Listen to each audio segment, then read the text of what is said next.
Hello, I'm Paul Diachik, founder of Elastic Steel, method of athletic conditioning. Today we're going to talk about split and the foot positions and how that affects the split.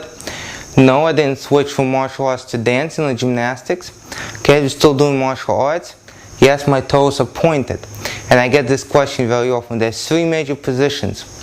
One is toes pointed, one is toes pulled back, and one edges of the foot out to the side. Okay, so we have three of those positions, and for a long time people ask what is the difference in those positions. Well, most martial artists prefer this position, toes pulled back. I guess the idea comes from the fact that you would strike with the heel, or you would strike with the balls of the feet, although we do strike with the instep, right? But usually martial artists do their splits this way. Okay, so what will happen if you try to either bring your edges out to the side or you try to point the toes? What will happen? Is there any difference, or is it just like moving the feet around?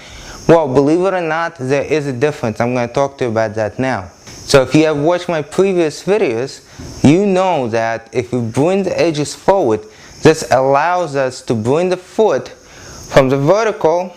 I'm talking about, let's say, my right foot right now. From the vertical, as I do this, not only turns, it also comes forward, okay, like so. You could see the difference. Now, what does that do?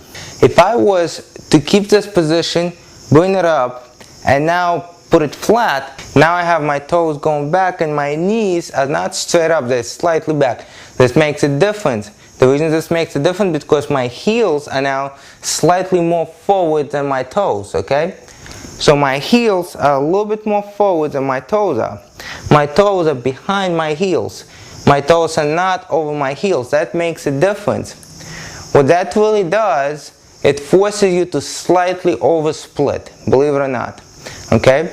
So I'm going to lean forward now and demonstrate the same thing. Okay? Now, if you were to place your heel while doing a split, let's say on a little yoga block or on a book, in order to oversplit, there will be a space, right? Right now there's no space. But if you were to lean forward and place it on something, there will be space. Guess what? Now there's space. No space, space. You could see that space right here. Okay, you could see it here. Now there's no space. So what does that do? That space forces you to oversplit. The same thing happens when you point the toes. There's no space here, but as you point the toes, there's space. That space forces you to oversplit. More for the hamstrings while sitting down this way, but as you lean forward a little bit, this becomes more for your adductors. Okay?